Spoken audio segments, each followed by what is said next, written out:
Hey guys, Jai Hind, welcome to the Hindu analysis of One Academy. Today is 6th of March, Saturday. Start करते हैं आज के जो topics हैं। सबसे पहले कोट ऑफ द डे देखेंगे। कल भी हमने यही कोट डिस्कस किया था और बच्चों ने आंसर नहीं दिया था। आज आपको आंसर देना है और बताना है कि वो किसका कोट है।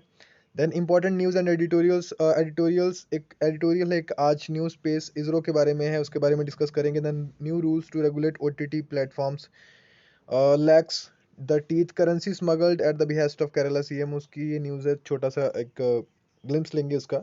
उसके बाद nine get death sentence to Bihar hooch tragedy, यहाँ पे एक मैं मेंशन करना भूल गया, एक म्यांमार के रिलेटेड एक न्यूज़ है, उसके बारे में डिस्कस करेंगे थोड़ा सा। उसके बाद एडिटोरियल और एक Pochampally rainbow woven into 6 yard, इसके बारे में डिस्कस करेंगे। स्टार्ट करते हैं कोट ऑफ द डे के साथ। In the matters of style swim with the current, in the matters of principle stand like a rock. In the matters of style swim like swim with the current. In the matters of style, swim with the current. In the matters of principle, stand like a rock. ये coat आपको बताना है कि ये coat हमने पहले भी discuss किया, कल भी हमने डिस्कस किया था। कोट आपको ये बताना है कि ये किस महान व्यक्ति का ये कोट है। ऑप्शन आपके लिए अवेलेबल हैं: doctor APJ Abdul Kalam, James Madison, Thomas Jefferson and उसके अलावा चलो इन तीनों ऑप्शंस में से आपको बताना है कि ये किसका कोट है। ये जेम्स मैडिसन, थॉमस जेफरसन, उसके बाद डॉक्टर APJ अब्दुल कलाम, इन तीनों में से किसका कोट है ये आपको कमेंट्स के अंदर बताना है। Let's start. जो इम्पोर्टेंट न्यूज़ है आज की और एडिटोरियल, उसके बारे में डिस्कस करेंगे। Supreme Court says new rules to regulate OTT platforms lack teeth. ये OTT प्लेटफॉर्म्स आपको पता है कि ओवर द टॉप प्लेटफॉर्म्स इसे कहते हैं, जैसे कि अमेजन प्राइम है, उसके बाद नेटफ्लिक्स है, या इस तरह के जो प्लेटफॉर्म्स हैं जो कि वीडियो प्रोवाइड करते हैं, जहाँ पे जैसे Amazon Prime Video. India commercial head Aparna Purohit from arrest in Tandav web series, और उनको तांडव वेब सीरीज के लिए अरेस्ट भी किया गया था, जो हमने कल हमने डिस्कस भी किया था उसके रिलेटेड। और ये न्यूज़ सुप्रीम कोर्ट के अंदर जब ये केस पहुंचा तो Amazon Prime official gets relief from the arrest. Supreme Court on Friday said the government's new rules to regulate OTT platforms lacked teeth to punish violators on or to screen offensive content, even as it protected Amazon Prime Video India commercial head Aparna Purohit from arrest in Tandav web series Row. We went through the information technology, guys, ये हमने कल भी day before yesterday भी discuss किया था। Sorry, we went through the information technology, ये वाले जो आप याद रखोगे। और अभी तक जो हमारी कंट्री के अंदर डेटा प्राइवेसी के रिलेटेड कोई लॉ नहीं बना यहाँ पे। और ये आप याद रख सकते हो कि ये जो न्यू गाइडलाइंस आई हैं OTT प्लेटफॉर्म्स को रेगुलेट करने के लिए, और जो मीडिया प्लेटफॉर्म्स हैं उन्हें रेगुलेट करने के लिए, information technology guidelines for intermediaries, information technology IT guidelines for intermediaries and digital media ethics code. ये हमने कल याद करने की कोशिश भी की थी, याद करने की, day before yesterday. Digital media ethics code DM और election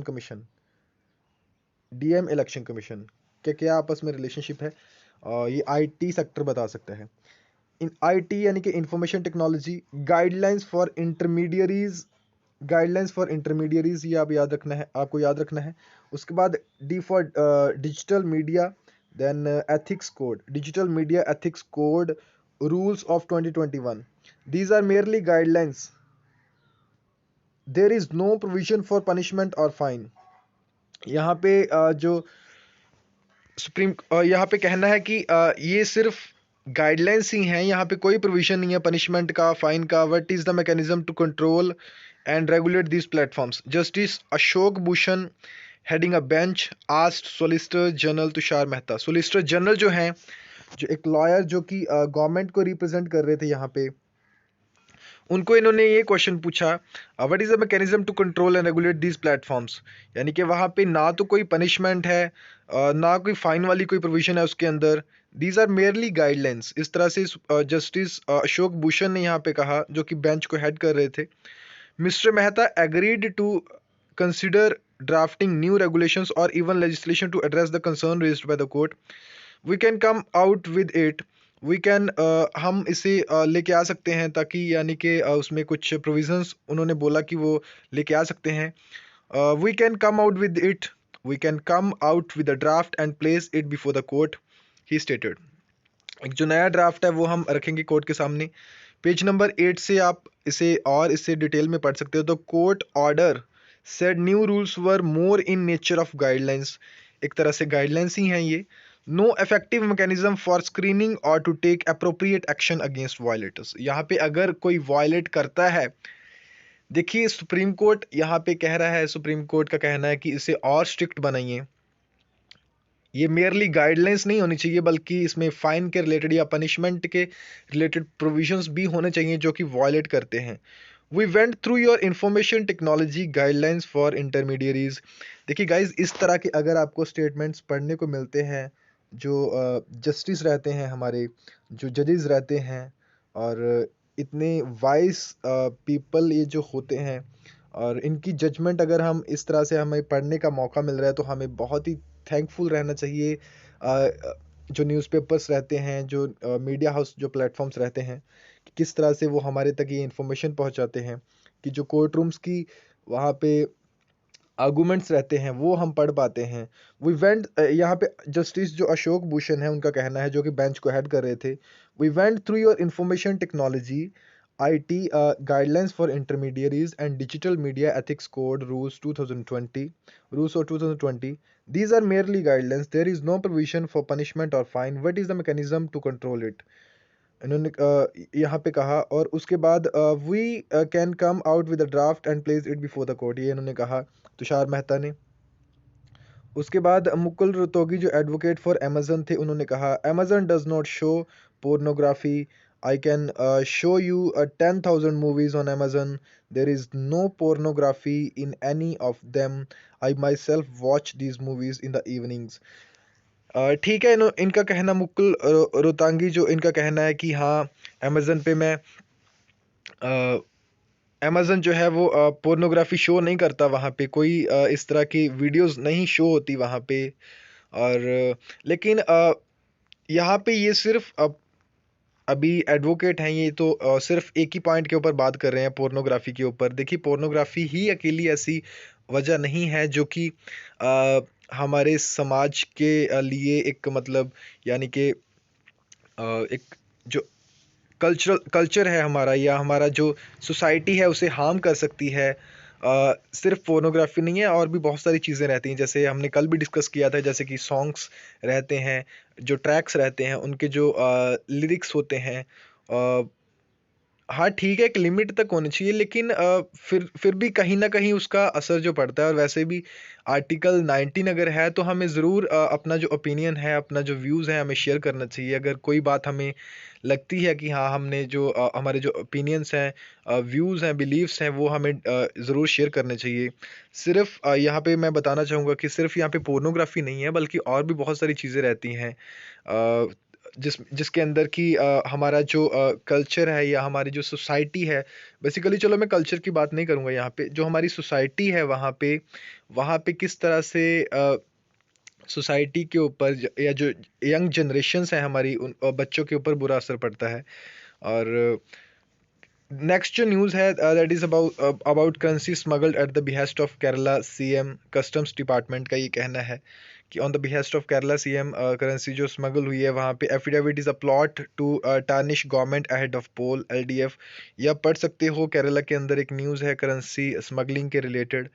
next, running for the nation awareness campaign है एक इंडियन नेवी के द्वारा. इंडियन नेवी के जो ऑफिसर्स हैं, navy officer Sanjay Kumar and Ram Ratan, in red and black, running on the banks of दल lake, जो श्रीनगर के अंदर है. दल लेक जो कि श्रीनगर के अंदर है. While on their way to Ladakh, Ladakh की तरफ ये इस तरह से मार्च करते जा रहे हैं. यहाँ पे the officers are on the last leg of their initiative, a run from Kanyakumari to Kashmir. A run from Kanyakumari to Kashmir, they are on the last leg, यानी कि अभी लास्ट पड़ाव पे हैं ये.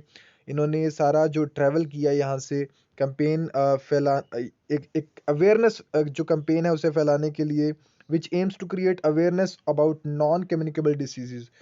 जो नॉन कम्युनिकेबल डिसीजेज हैं उसके लिए अवेयरनेस फैलाने के लिए इन्होंने जो अ, एक योगदान दिया है यहाँ पे, a run for from Kanyakumari to Kashmir, Kanyakumari से लेके कश्मीर तक, जो यहाँ पे एक अवेयरनेस फैलाने के लिए एक बहुत ही अच्छा योगदान है इनका, ऑफिसर्स का। और अभी दल लेक के आसपास पास ये गुजरे हैं श्रीनगर के अंदर, और लद्दाख की तरफ ये जा रहे हैं वहाँ से। और चलिए आपको ये बताना है कि हमारी जो इंडियन नेवी है उसके जो हमने प्रीवियसली तीन प्रीवियस डेज के अंदर हमने तीन उसके कमांड्स जो हैं, ईस्टर्न कमांड, वेस्टर्न कमांड और सदर्न कमांड जो है, हमने वो डिस्कस किए थे। आपको ये बताना है, और रिसेंटली वहाँ पे जो ईस्टर्न कमांड है वहाँ पे जो वहाँ के वाइस थे वो न्यूली इलेक्ट हुए थे ईस्टर्न कमांड के, जो कि विशाखापट्टनम के अंदर है। आपको ये बताना है कि जो वेस्टर्न कमांड है इंडियन नेवी की और जो सदर्न कमांड है इंडियन नेवी की वो कहाँ कहाँ पे है। और उसके अलावा एक और क्वेश्चन आपको बताना है कि कन्याकुमारी जो है वो केरला के अंदर है या तमिलनाडु के अंदर है। ये आपको सर्च करके और अभी आपको कमेंट बॉक्स के अंदर आंसर बताना है। और उसके बाद एक एक ये क्वेश्चन है कि इंडियन नेवी की कमांड्स कौन सी हैं, वेस्टर्न और सदर्न कमांड। और नेक्स्ट सेकंड जो क्वेश्चन है दैट इज कन्याकुमारी जो है किस स्टेट के अंदर है, either it is in Tamil Nadu or it is in Kerala. More blood shed in Myanmar as UNSC set to meet on crisis. बहुत ज़्यादा अभी ब्लड शेड और भी वहाँ पे हुआ है। देखिए म्यांमार के अंदर जो मिलिट्री कूप जो है, जो मिलिट्री ने वहाँ पे एक तरह से अपने हाथ में लिया हुआ है कंट्रोल वहाँ पे, किस तरह से वहाँ पे स्टूडेंट्स, अलग अलग स्टूडेंट्स और प्रोटेस्टर्स वहाँ पे प्रोटेस्ट कर रहे हैं ताकि वहाँ पे एक डेमोक्रेसी होनी चाहिए, एक डेमोक्रेसी को दोबारा से वापस लेके आना चाहिए, वहाँ पे मिलिट्री रूल नहीं होना चाहिए वहाँ पे। और वहाँ पे जो इलेक्टेड प्राइम मिनिस्टर भी थे उनको भी अरेस्ट कर लिया गया वहाँ पे, उनको इलेक्शन के बाद उनको वहाँ पे अरेस्ट कर लिया गया वहाँ पे। और किस तरह से वहाँ पे तब से जो प्रोटेस्टर्स हैं वो डिमांड कर रहे हैं कि वहाँ पे डेमोक्रेसी को लेके आया जाए। लेकिन देखिए गाइज, हमारी जो कंट्री है हमें बहुत एक हमारे जो फोर फादर्स हैं उनका बहुत ही एक जैसे शुक्रिया करना चाहिए कि हमें ये गिफ्ट के अंदर मिली है डेमोक्रेसी। और हम लोग इसे ग्रांट के अंदर लेते हैं, यानी कि फॉर ग्रांट ले लेते हैं, यानी कि चलो कोई नहीं। आज़ादी का या डेमोक्रेसी का मतलब जो है, या मतलब हम ही रूल करेंगे, चाहे हम डायरेक्टली रूल ना करें लेकिन हमारे रिप्रेजेंटेटिव्स अगर रूल करेंगे, बहुत बड़ी पावर होती है। और हम कंपेयर करते हैं इससे, कई बार कई लोग बोलते हैं कि अगर डिक्टेटरशिप ही हो तो ही अच्छा है। देखिए हम वहाँ पे कंपेयर करते हैं जो बेस्ट डेमोक्रेसी है उसे हम जो बेस्ट डिक्टेटरशिप है उसे हम कंपेयर करने की कोशिश करते हैं वर्स जो डेमोक्रेसी है। अगर हम देखिए ये यहाँ पे मुकाबला नहीं होता। अगर हम कोशिश करें या कंपेयर करने की हम कोशिश करें, जो बेस्ट डेमोक्रेसी है अगर उससे कंपेयर करें बेस्ट डिक्टेटरशिप के साथ, अगर हम कंपेयर करें बेस्ट बेस्ट डेमोक्रेसी को बेस्ट डिक्टेटरशिप के साथ अगर हम कंपेयर करें, तब हमें पता चलेगा कि डेमोक्रेसी की क्या वैल्यू है यहाँ पे, क्या डिफरेंसेस है दोनों के अंदर। विंस्टन चर्चिल ने एक बहुत ही अच्छी बात बोली है कि चाहे ये डेमोक्रेसी वाला सिस्टम एक वर्स्ट सिस्टम भी है, एक बहुत बुरा सिस्टम भी है, लेकिन ये सभी बाकी सभी से बेटर है ये।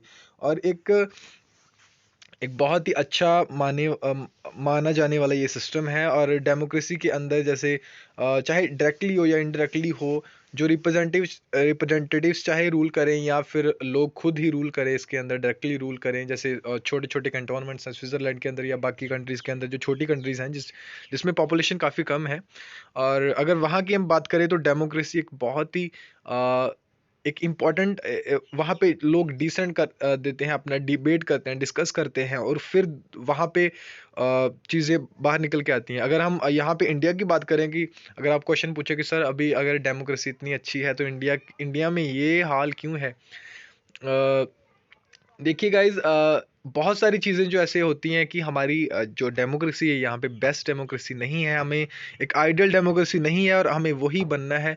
और अरिस्टोटल ने भी जैसे कहा था कि जिस तरह से कोई भी जो कॉन्स्टिट्यूशन है इंडिया के देश के पूरे वर्ल्ड के अंदर जितने भी कॉन्स्टिट्यूशंस हैं वो कोई मतलब परफेक्ट कॉन्स्टिट्यूशन नहीं है।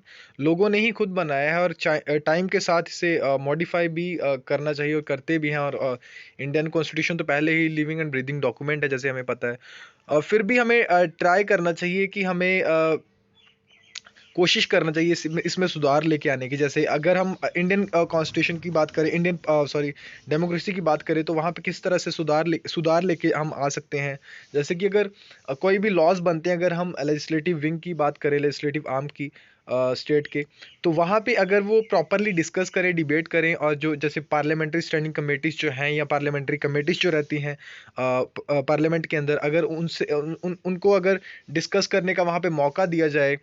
जैसे अभी रिसेंट जो पिछले सालों के अंदर जो प्रोडक्टिविटी है लोकसभा की, राज्यसभा की, वो बहुत बड़ी है। इस प्रेजेंट प्रेजेंट जो रिजाइम है अभी चल रही है, उसके ये जो प्रोडक्टिविटी है पार्लियामेंट की बहुत इंक्रीज हुई है। लेकिन वहाँ पे एक चीज़ मानने वाली है कि वहाँ पे जो पार्लियामेंट्री कमेटीज़ हैं उन्हें बाईपास किया गया है वहाँ पे। और इसी वजह से ये जो प्रोटेस्ट हैं, इसी इसी वजह से फिर ये जो प्रोटेस्ट हैं ये सामने आते हैं। अगर लोगों से डिस्कस नहीं किया जाएगा, डिबेट नहीं किया जाएगा प्रॉपरली, और स्पेशलिस्ट वहाँ पे एक्सपर्ट्स अगर डिबेट ना करें, तो इस तरह से जो चीज़ें हैं जो ग्राउंड पे वो इम्प्लीमेंट होने से फिर फार्मर्स को, या अगर हम फार्मर्स लॉ की भी बात करें, तो फार्मर्स को इसी वजह से डर लग रहा है कि इसकी इम्प्लीमेंटेशन में प्रॉब्लम होगी। क्योंकि अगर कोऑपरेटिव जो मार्केट फोर्सेस है, अगर उनके हाथ में वो जाने से डर रहे हैं कि गवर्नमेंट, क्योंकि गवर्नमेंट जो है आज चाहे सरकार बदल जाएगी, लेकिन कल जो सरकार आएगी उन्हें अकॉर्डिंग टू द कॉन्स्टिट्यूशन ही वर्क करना पड़ेगा। इसलिए जैसे हमारे आर्टिकल 39 के अंदर डीपीएसपी के अंदर बताया है कि जो आर्टिकल 30 हमें वेलफेयर स्टेट की तरफ जाना है। चाहे गवर्नमेंट जो है हमारी एफिशिएंट, इतनी एफिशिएंट ना भी हो, लेकिन फिर भी हमें जो है एक वेलफेयर स्टेट, एक वेलफेयर नेशन बनने की ओर जाना है, जैसे आर्टिकल 38 के अंदर लिखा है। और इसी तरह से कंपेयर करना है तो हमें बेस्ट डेमोक्रेसी के साथ कंपेयर करना चाहिए डिक्टेटरशिप को। और वी होप कि सून हम ये जो प्रॉब्लम्स हमारी कंट्री के अंदर चल रही हैं, सून हम इन्हें इससे रिकवर कर लेंगे। बहुत ही अच्छी न्यूज़ है यहाँ पे। Pochampally rainbow woven into 6 yards. Boga Valaya has worked with 121 hues and an equal number of motifs. Boga Valaya, a traditional handloom weaver from Pochampally village in Telangana's uh, Yadadri Bhuvangiri district, has put that color wheel to shame with his effort in creating a sari. He has woven magic with an amazing 121 hues and an equal number of motifs to embellish, em- embellish the sari he has created after 2 years of strenuous work. Stainless यानी कि बहुत ही hard work के बाद उन्होंने एक सारी इस तरह से तैयार की है। बहुत ही अच्छा क्रिएटिव वर्क है ये, कि 2 साल की मेहनत के बाद इन्होंने ये बहुत ही अच्छी एक प्रोडक्ट यहाँ पे आर्ट तैयार की है। और इसी तरह से जो जो चीज़ें हैं वहाँ पे, प्रोडक्ट्स हैं, वो जीआई टैग्स के अंदर आती हैं, क्योंकि वहाँ पे लोग खुद मेहनत करते हैं। और इस तरह की जो एग्जांपल्स हैं, हम आत्मनिर्भर जो भारत है हमारा, या कोई अगर स्टार्टअप है, उसके अंदर भी यहाँ पे हम मेंशन कर सकते हैं। With the ikat dyed mercerised cotton sari which holds one motif in each box of separate shade. As part of the design, Mr. Balaiya is aiming for national award from the Ministry of Textile. वहाँ पे ये demand कर रहे हैं कि इनको M है इनका कि इन्हें मिनिस्ट्री ऑफ टेक्सटाइल से प्राइज यहाँ पे एक अवार्ड मिलना चाहिए।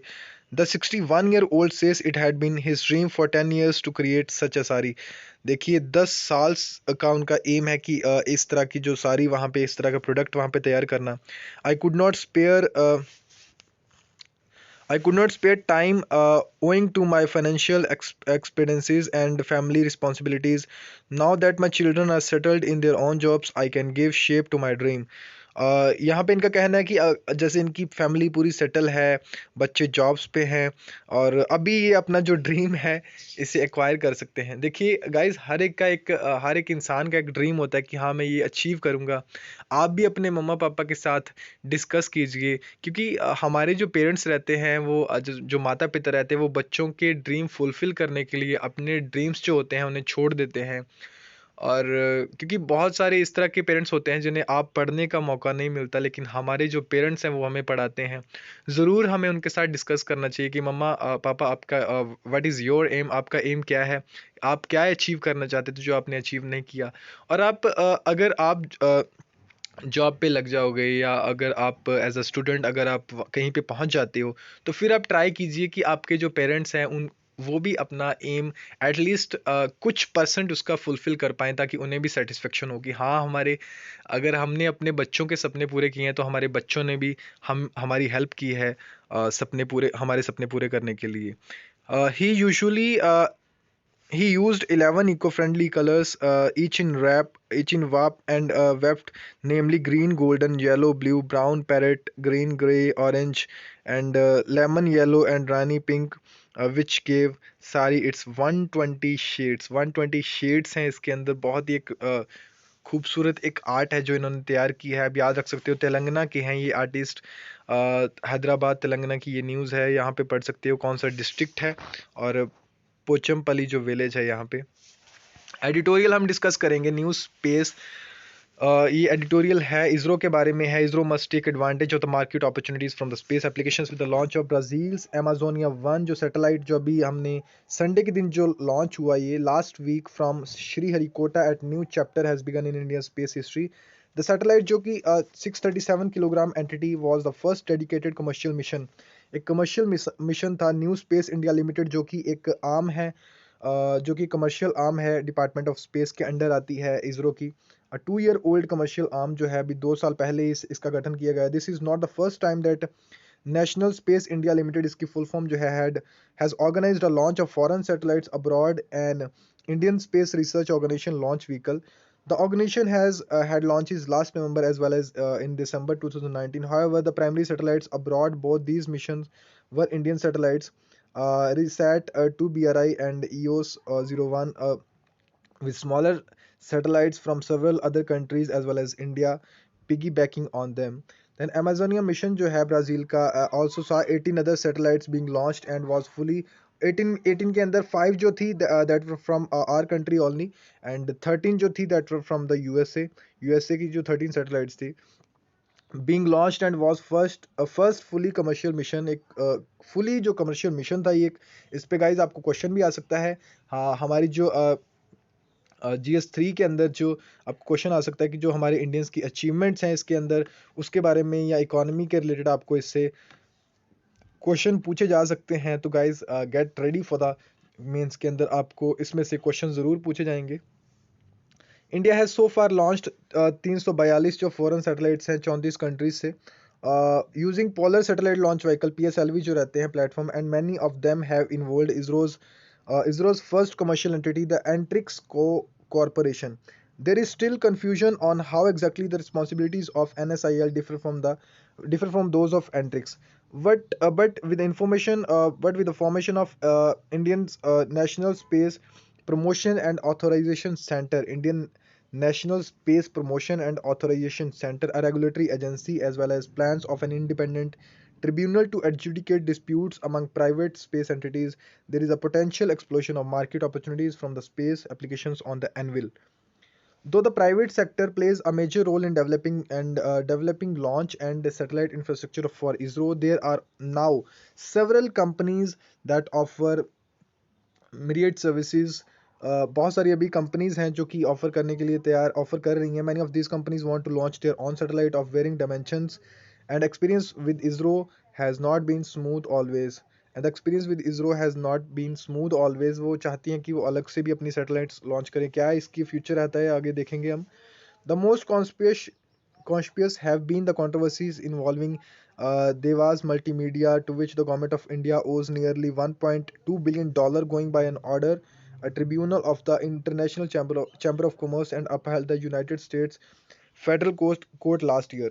New Space India Limited, it is said, is also a move by India's space establishment to insulate the prospects of the space industry in India from repercussions of Devas and Rick's imbroglio. Much like unfettered access to internet have has spawned industries that were inconceivable. Similarly, space applications and mapping have barely scratched the surface in terms of the opportunities that they can create. New Space India Limited जो है has a broad ambit with involved in collaboration spanning from launches to new space related industries. New Space India Limited is also expected to more than just a marketer of ISRO's technologies. It is to find newer business opportunities and expand the sector itself. देखिए guys, यहाँ पे है एक बहुत ही अच्छी बात है कि बिजनेस अपॉर्चुनिटीज को भी एक्सपैंड करेंगी और सेक्टर खुद भी एक्सपैंड होगा. न्यू स्पेस इंडिया लिमिटेड जो है must endeavour to not to be another Antrix but be continuously in a startup mode. It must conceive of ways to aid space startups, reach out to rural India and facilitate more recruits from India's young to facilitate careers in space applications and sciences. It must see itself both an Indian ambassador and disruptor in the space arena. बहुत एक अच्छी बात है कि ये जो grow करेगी अभी इंडस्ट्री जो है, या जो ये जो स्पेस इंडस्ट्री है, स्पेस सेक्टर जो हमारा यहाँ पे ग्रो करेगा, और प्राइवेट वो भी आने वाले दिनों में इंक्लूड हो सकती हैं. गाइस, 8th ऑफ मार्च को जनवरी 2020 के जो करंट अफेयर्स हैं आर्ट एंड कल्चर के रिलेटेड, वो हम डिस्कस करेंगे, जो कि GS1 के अंदर आपके कवर होते हैं. Art and culture, then history, then geography, then society. उसमें से ये एक सेक्शन है आर्ट एंड कल्चर. जनवरी 2021 के ये कवर हो जाएंगे इसके आपसे, और ये आप वहाँ से देख सकते हो. 8 मार्च को वहाँ पे प्रीमियर हो चुकी है वीडियो. आप वहाँ पे प्रीमियर होनी है वहाँ पे 8th ऑफ मार्च को 7 AM वीडियो. आप ज़रूर इसे अपना जो रिमाइंडर है उसे सेट कर सकते हैं यहाँ पे, ताकि जब भी वीडियो जो है प्रीमियर होने वाली है आपको नोटिफिकेशन मिल जाए उससे पहले. 7 AM याद रखिए, 7 AM इन द मॉर्निंग. और गाइस, जो यूपीएससी की नोटिफिकेशन आ चुकी है, जिन जिन बच्चों ने फॉर्म अभी नहीं भरे वो भर सकते हैं. उससे पहले आप वानी मेहरा मैम की जो वीडियो आई थी, जो कि उन्होंने बनाई थी वानी अकेडमी के ऊपर, कि किस तरह से ये जो नोटिफिकेशन है, कितनी वैकेंसीज हैं, क्या क्या आप वहाँ पे किस तरह से आपको स्टेप्स लेने हैं, क्या क्या चीज़ें आपको ध्यान में रखनी है, वो आप वहाँ पे जाके देख सकते हो. ज़रूर इस चैनल को सब्सक्राइब करें, बेल आइकन को प्रेस करें, ताकि आने वाली जो वीडियोज़ हैं उसका नोटिफिकेशन आपको मिलता रहे. Thank you for watching this session. Have a nice day.